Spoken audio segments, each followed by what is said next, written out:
l'agence So Wine présente So Wine Talks.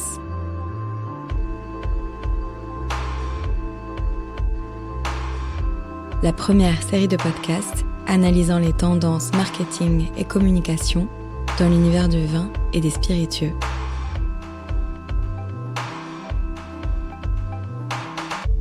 En 2019, nous avions consacré un épisode des So Wine Talks à l'essor de l'œnotourisme, secteur porté par une demande touristique croissante pour des expériences authentiques au cœur des vignobles.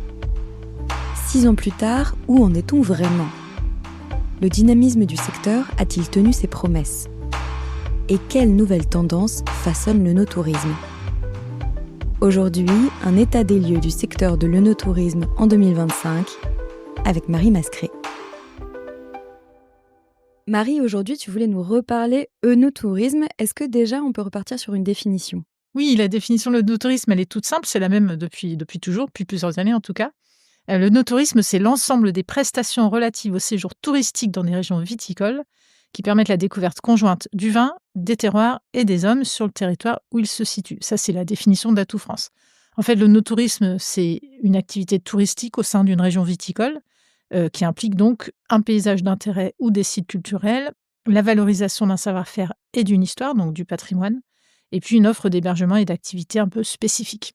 Est-ce qu'on sait un peu d'où vient l'œnotourisme et à partir de quand ça a commencé à se développer ? Alors, j'ai pas de données sur l'émergence du mot œnotourisme. Ce qui est sûr, c'est que la route des Grands Crus de Bourgogne, elle, a vu le jour en 1937, que la route des vins d'Alsace a vu le jour en 1953, qu'à partir des années 60, on a vu le développement d'une offre d'hébergement dans les vignobles de Californie et puis du Nouveau Monde, en Nouvelle-Zélande, en Argentine en particulier, que c'est dans les années 90 qu'on a vu le développement d'une activité d'appoint dans les vignobles français, donc avec des pique-niques, des sentiers, des gîtes. C'est dans les années 2000 qu'on a commencé à vraiment observer la structuration de l'offre avec une accélération, avec des guides de bonnes pratiques, la création du label Vignoble et Découverte en 2009, la création de la Cité du Vin à Bordeaux en 2016. Et puis, c'est depuis les années 2020 qu'on observe véritablement une montée en gamme et une diversification de l'offre œnotouristique en France. Est-ce que tu peux nous expliquer un peu comment on peut classifier les différentes typologies d'activités œnotouristiques ? Oui, c'est tout simple en fait. Alors, les activités œnotouristiques, c'est des activités qui d'abord sont liées au vin. Ça peut être des visites du domaine, des balades dans les vignes, des fêtes ou des événements viticoles. Ça peut être des foires au vin, des ventes de vin, la percée du vin jaune, la fête des vendanges par exemple. Ça peut être aussi des routes du vin, des dégustations générales avec plusieurs propositions, des sélections de vins, des accords mets et vins, des terroirs, des grands crus, des parcellaires par exemple. Et puis des initiations, on peut être vendangeur d'un jour, apprendre à sabler de champagne ou créer sa cuvée. Donc ça, c'est sur la partie vin. Et puis sur la partie touristique, donc l'offre touristique, la destination, ça peut être des hébergements. Ça va du gîte à l'hôtel avec plusieurs étoiles. Des offres de restauration, ça va aller du restaurant au bar, au pique-nique ou bien aux événements gastronomiques comme la bojonomie ou les balades gourmandes en Provence. Ça peut être des animations culturelles, elles peuvent être ponctuelles avec des concerts, des festivals par exemple, ou bien permanentes avec des musées par exemple.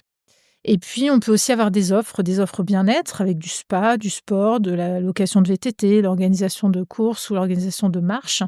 Et puis des activités de loisirs et touristiques un peu plus larges avec de la montgolfière ou des escape games par exemple. On va avoir des cas particuliers de certains domaines qui vont être axés plutôt sur l'organisation de mariages ou de séminaires, mais c'est encore un peu autre chose. Donc voilà, ça se résume œnotourisme à œno pour la partie vin et puis tourisme pour la partie touristique, c'est tout simple. Et quel est l'intérêt pour les domaines viticoles de développer de l'œnotourisme ? Alors le premier intérêt, c'est de conquérir et de fidéliser des clients. Clairement, d'accueillir au domaine, de développer le no-tourisme, ça permet de travailler sur sa notoriété et sur la perception de sa marque. Ça permet de créer une relation directe entre le producteur et ses clients. Ça donne l'impression aux clients qu'on contribue directement à la réussite du producteur. Ça renforce aussi l'attachement de la marque avec une expérience positive, donc ça crée un souvenir. Voire ça peut même arriver jusqu'à transformer les clients en ambassadeurs et puis ça crée un rendez-vous. Quand vous avez l'habitude d'aller dans la même région tous les ans à la même période, généralement, vous allez retourner voir le même producteur tous les ans à la même période. Donc ça, c'est sur la partie conquête et fidélisation. Et puis ça, évidemment, permet aussi de créer un chiffre d'affaires additionnel, donc des sources supplémentaires de revenus via l'hébergement, via les activités proposées, via la vente directe. Ça lève aussi les freins éventuels sur la production et sur le goût du vin. Donc en expliquant le vin, on peut plus facilement le vendre. Et puis ça peut aussi développer l'export avec le faire rêver. On avait déjà fait un état des lieux en 2019, aujourd'hui ça fait presque 6 ans. Est-ce que tu peux nous refaire un état des lieux aujourd'hui en 2025? Est-ce que vous avez des chiffres clés et différents types de profils? Oui, alors les chiffres, ce sont ceux d'Atout France qui sont disponibles. Le premier chiffre le plus important, c'est celui du nombre de nos touristes. On est à 12 millions de nos touristes en 2023. C'est une augmentation de 20% par rapport à 2016. Parmi ces 12 millions de nos touristes, 55% sont des Français, c'est une augmentation de 14%, et 45% sont des internationaux, c'est une augmentation de 29%. Le top 3 des régions selon Atout France, c'est d'abord la Nouvelle-Aquitaine avec 2,5 millions de visiteurs, l'Occitanie avec 2,3 millions et la Provence aussi avec 2,3 millions, et puis le Grand Est, donc Alsace et Champagne avec 2 millions. Et est-ce que vous savez un peu qui sont ces œnotouristes? Alors là, ce sont des données toutes fraîches, puisque ce sont les données du baromètre Sowain Dynata 2025. On a pour la première fois cette année posé des questions sur l'œnotourisme, parce que ça nous intéressait de creuser ce sujet-là. Les réponses sont assez parlantes. On a d'abord 34% des Français qui déclarent s'être déjà rendus dans une région française qu'ils avaient choisie spécifiquement pour son patrimoine viticole. Dans 34% des Français, un tiers des Français qui ont déjà fait de l'œnotourisme. Et parmi les non-visiteurs, donc parmi les 66% qui n'ont pas fait véritablement de l'œnotourisme, on en a 72% qui déclarent être intéressés par cette activité. Donc il y a un vrai potentiel, en tout cas, sur l'œnotourisme. Alors en termes de régions visitées, ce sont les vignobles de Bordeaux, de Bourgogne, d'Alsace et de Champagne, à la fois qui sont les plus visités et qui concentrent le plus l'intérêt des prospects, donc des futurs œnotouristes. Si on parle des œnotouristes, ils sont 37% à déclarer être allés visiter la région de Bordeaux, 28% la Bourgogne, 25% l'Alsace et 18% la Champagne. La Provence, elle arrive en 5e à 14%. Parmi ceux qui ne sont pas encore œnotouristes, le classement il est le même pour les deux premières régions, avec Bordeaux et la Bourgogne en tête, qui ont respectivement 33 et 22% d'intention de visite. Mais la troisième région, ensuite, c'est la Champagne, avec 19% d'intention de visite, devant l'Alsace à 17% et devant la Provence à 12%. Et lorsqu'on interroge les Britanniques, puisqu'on a également cette année mené le baromètre Sowain Dynata auprès du marché anglais, eh bien les Britanniques sont très intéressés par l'œnotourisme, et en l'occurrence, la Champagne arrive deuxième lorsqu'on les interroge, derrière Bordeaux, mais devant la Provence, puis la Bourgogne, puis le Val-de-Loire. Et ça, c'est vrai aussi bien chez les œnotouristes britanniques que chez les non-œnotouristes. Et en termes de profil, âge, catégorie socio-professionnelle, est-ce que c'est des consommateurs, etc. Est-ce que vous avez des chiffres? Oui, alors toujours selon les données du baromètre Sowain Dynata 2025, le profil type, c'est un visiteur qui est plutôt âgé de 50 à 65 ans pour 30% d'entre eux, 36 à 49 ans pour 28% d'entre eux et 26 à 35 ans pour 24% d'entre eux. De manière peut-être un peu moins étonnante, les 18-25 ans ne représentent que 18% d'entre eux. Il est plutôt CSP+, à 42%. Il est consommateur et acheteur plutôt fréquent de vin. 92% d'entre eux consomment du vin, dont 55% au moins une fois par semaine. Les préférences en termes de vin, c'est vin rouge et vin blanc, ex aequo, avec 94% de consommateurs. On a 92% d'entre eux qui consomment du champagne, dont 43% au moins une fois par mois. Et puis en termes d'achat, on a 95% d'entre eux qui achètent du vin, dont 28% au moins une fois par semaine. Alors ils sont en suraffinité avec l'achat caviste à 49% et Internet à 22%. Ça, c'est pour les consommateurs et les acheteurs fréquents de vin. Si on s'intéresse à leur niveau de connaissance, ils sont plutôt amateurs de vin, ça paraît logique, et c'est logique. On a 82% d'entre eux qui s'intéressent à l'univers du vin, 65% qui se définissent comme amateurs éclairés, 86% qui associent un bon repas avec du vin. Leur première source d'information à 56%, c'est les professionnels, donc les cavistes, les producteurs. Et ça, c'est devant l'entourage et devant les sites internet. Et 66% regardent toujours ou presque toujours si leur bouteille de vin est labellisée avec un label bio ou autre. Et puis, quand on interroge les Français sur les contenus ou les expériences qui les intéresseraient le plus pour découvrir l'univers du vin ou des spiritueux, c'est aussi une question qu'on a posée cette année dans le baromètre Sowain Dynata, et c'est frappant de constater que ce qui arrive en premier, ce sont toutes les expériences qui font finalement la part belle à l'humain, à la relation, à la convivialité. Et en premier, c'est la rencontre avec les professionnels pour 25%, les dégustations par des professionnels aussi pour 25%, la visite des lieux de production à 17% ou encore les documentaires là aussi à 17%. Et en quoi est-ce que les régions viticoles sont particulièrement adaptées aux attentes des touristes d'aujourd'hui? Alors, ça, c'est un point intéressant parce que si on prend un petit peu de recul et qu'on analyse non plus spécifiquement les régions viticoles, mais plus les tendances et les attentes des consommateurs sur le sujet du tourisme en général, on observe plusieurs faits, plusieurs tendances auxquelles toutes les régions qui produisent du vin ou des spiritueux peuvent, à mon sens, répondre. Alors, parmi ces tendances, on en a identifié 6.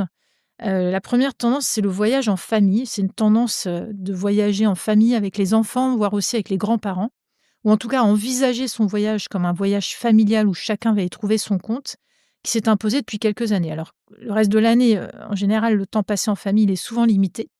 Et ben, pendant les vacances, il devient vraiment prioritaire, avec une vraie volonté d'occuper sa progéniture, de se voir proposer des offres qui répondent aux attentes de plusieurs générations. Et en ça, les régions viticoles ont vraiment intérêt à exploiter les groupes multigénérationnels dans leur cible en proposant des visites, des séjours, des hébergements qui soient vraiment tournés vers les différents âges. La deuxième grande tendance, c'est la destination hobbies, destination vers des activités qu'on aime pratiquer. Ça, c'est une grande tendance sociétale, celle de pratiquer des activités entre amis. Donc, vouloir se retrouver entre amis autour d'une activité sportive ou culturelle, ça peut être de la rando, ça peut être de l'escalade, etc. C'est des activités qui finalement, du coup, deviennent aussi un prétexte pour voyager entre amis. Ça peut être donc aussi du trail, ça peut être du vélo, par exemple. Et ça, ce sont des choses que les domaines viticoles peuvent tout à fait proposer.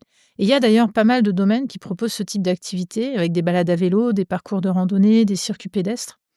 Voilà. Et dans un autre genre, on a aussi une vraie tendance à choisir ces destinations en fonction d'un autre hobby, une autre appétence, celle du tourisme culinaire. Ça consiste à se rendre spécifiquement dans une région ou dans une ville pour découvrir ses spécialités culinaires. Alors évidemment, là, à travers une offre gastronomique bien pensée, que ce soit une table bien positionnée autour de la cuisine de terroir ou de saison ou d'un événement autour de la gastronomie, les vignobles ont évidemment des atouts en la matière. Le plus important dans ce cas-là, pour arriver à se distinguer, c'est de réfléchir à ce qui va provoquer une émotion singulière chez le touriste. Je crois que le top, c'est que cette activité, elle soit vraiment en lien avec l'histoire et l'ADN du domaine. Ça peut être aussi un lieu unique qui captera l'attention et l'admiration des touristes. En tout cas, réfléchir à ce qui intéresse les visiteurs au-delà du vin, c'est important. Et toutes ces activités sont évidemment importantes pour attirer un nouveau type de touristes. La troisième grande tendance, c'est l'immersion. Il y a une vraie catégorie de touristes aujourd'hui qui ne veut plus avoir l'impression de survoler, ou en tout cas, même s'il vient pour peu de temps dans une région quelle qu'elle soit, il veut avoir l'impression de s'immerger dans ce moment spécifique. Et pour ça, le no-tourisme offre une vraie opportunité de créer une relation, de passer du temps, de partager un moment et des émotions. Là aussi, pour créer des souvenirs, donc de la mémorisation, donc de la fidélisation. Sachant que ça passe aussi par le parcours du visiteur avant sa venue, on a 78% des voyageurs en général qui veulent réserver entièrement leur séjour en ligne avec la possibilité de le personnaliser. Donc pouvoir réserver en quelques clics, c'est vraiment devenu un impératif. Et tout le parcours d'achat du voyage, du séjour, il doit être fluide, il doit être qualitatif du point de vue de l'image pour se projeter, il doit avoir des informations très détaillées, avec une personnalisation possible, un paiement simple et sécurisé. Ça, ce sont des choses évidemment qui sont à la portée de main de tous ceux qui veulent demain développer de l'œnotourisme.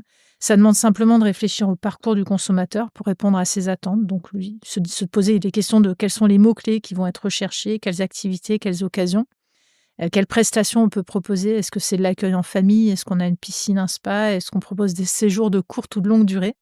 Et puis, quels services on propose? Est-ce qu'on propose un petit-déj ou une annulation sans frais, par exemple? Alors là, on en a cité 3. Il y a le family trip, la destination hobby et l'immersion. Qu'est-ce qu'il y a d'autre encore? La connexion qui va de pair avec la déconnexion. Donc, la connexion, c'est le fait de rentrer en connexion avec les habitants, avec les locaux. Ça peut se faire par la création de fêtes annuelles, en développant des festivals, en diversifiant les activités. Et là aussi, je reviens à family trip, mais pour inclure les jeunes comme les seniors. Les vignobles, indéniablement, ils participent de manière intrinsèque à recréer du lien et du collectif. Donc, à un moment peut-être où les Français se disent inquiets d'une polarisation des opinions et où la société est peut-être plus fracturée, où on vit plus de solitude, ces événements, ils permettent vraiment au monde du vin d'être perçus comme des lieux de convivialité, d'être perçus aussi comme plus accessibles, moins élitistes. Ça montre que le vin s'intègre dans le quotidien des Français et qu'il est en phase avec certains centres d'intérêt qui sont un tout finalement. Il y a le vin, mais il y a aussi la gastronomie, la musique qui peuvent très bien fonctionner ensemble. Et puis donc ça, c'est la connexion et la reconnexion, mais c'est aussi la déconnexion. La déconnexion, finalement, c'est un peu une reconnexion avec soi-même. Les urbains sont, semble-t-il, de plus en plus stressés. En tout cas, ils investissent de plus en plus dans des activités douces. On peut parler de pilates, de yoga, à la fois pour déconnecter, pour préserver leur santé. Et c'est un engouement qui présente une vraie opportunité, là aussi, pour les vignobles, qui peuvent accueillir de nouvelles activités, là où les vignes peuvent servir de décor finalement spectaculaire et où les domaines peuvent devenir des centres de détente et de bien-être, de reconnexion à soi. Donc connexion et déconnexion, mais aussi authenticité. On a 74% des touristes aujourd'hui qui recherchent des recommandations de la part des habitants locaux. Donc, créer un lien direct avec le producteur, ça va dans ce sens. De la part du producteur, l'authenticité, c'est aussi être transparent sur sa production à l'heure où le consommateur a vraiment besoin de cette transparence et où il se méfie de ce qu'il a dans son verre. Et puis l'authenticité, c'est aussi permettre de reconnecter les Français, les touristes à leur histoire, à un rituel social séculaire.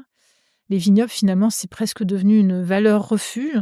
Alors cette authenticité, elle passe aussi par de la personnalisation. Ça, c'est la capacité qu'on va avoir à adapter à chaque public ces visites, à rester en phase aussi avec les tendances, avec l'air du temps, et puis à réfléchir aux contraintes et à faire ensemble de faire société en s'adaptant à chacun de ces visiteurs. Et puis la dernière grande tendance, qui me semble être aussi une opportunité pour les vignobles, c'est le dernier atout de l'œnotourisme, c'est de montrer comment le monde du vin participe à la préservation de la biodiversité. Donc là, on parle de durabilité. La visite, elle va bien évidemment au-delà d'un produit, au-delà d'un label. Elle permet de montrer l'impact concret des actions qui ont été entreprises par le domaine. D'ailleurs, il y a des chais qui sont créés comme des espaces qui sont vraiment sensibles, conçus pour valoriser la beauté d'un lieu et créer une émotion et développer vraiment une sensibilité au vivant. En tout cas, cette notion de durabilité, le consommateur y est extrêmement attentif aujourd'hui. Et il y a tout un discours qui est réel aujourd'hui dans les vignes qui peut tout à fait être transmis en ce sens. Et quels sont les défis pour l'œnotourisme demain ?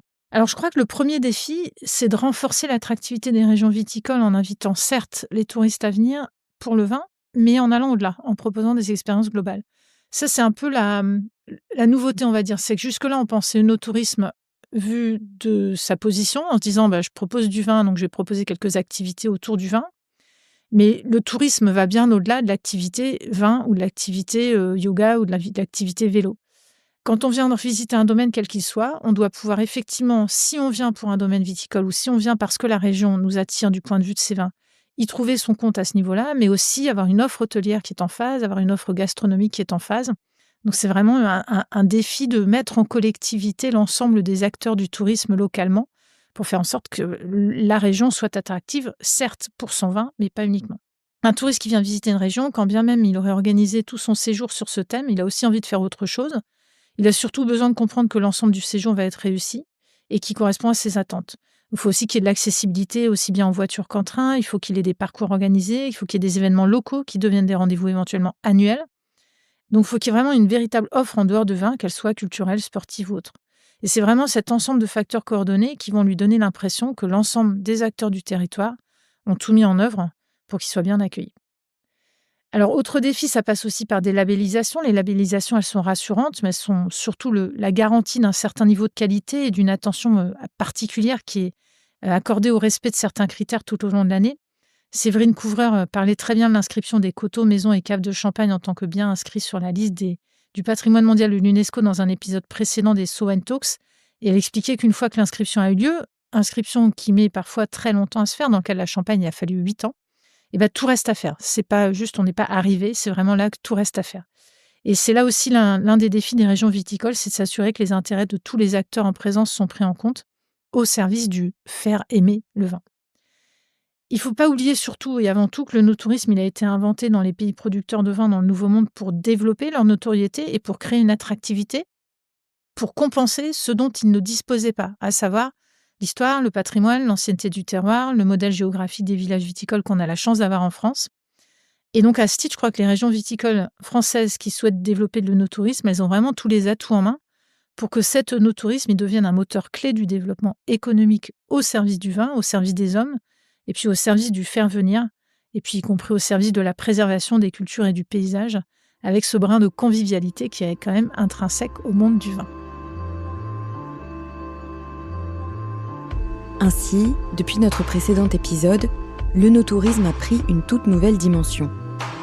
En France, il attire désormais plus de 12 millions de visiteurs par an, dont près de 5,4 millions d'étrangers, séduits par une offre de plus en plus diversifiée. Visites immersives, circuits culturels, hébergements haut de gamme et activités dédiées au bien-être. L'évolution de l'œnotourisme se traduit aussi par une digitalisation accrue des services, avec des plateformes en ligne facilitant la réservation d'expériences sur mesure. Indéniablement, les régions viticoles françaises disposent de tous les atouts pour développer leur offre œnotouristique avec succès. Une histoire, un patrimoine, l'ancienneté du terroir, et un modèle géographique unique de village viticole. À elle alors de s'appuyer sur ses forces et de savoir s'unir en collectif pour proposer des expériences globales aux visiteurs amateurs de vin et de nouvelles découvertes expérientielles mémorables. So Wine Talks reviendra dans quelques semaines pour décrypter à nouveau les tendances de consommation des vins et spiritueux. En attendant, si vous avez aimé cet épisode, n'hésitez pas à le partager sur vos réseaux et à lui donner des étoiles sur vos applications de podcast préférées. Un épisode écrit et produit par l'agence So Wine.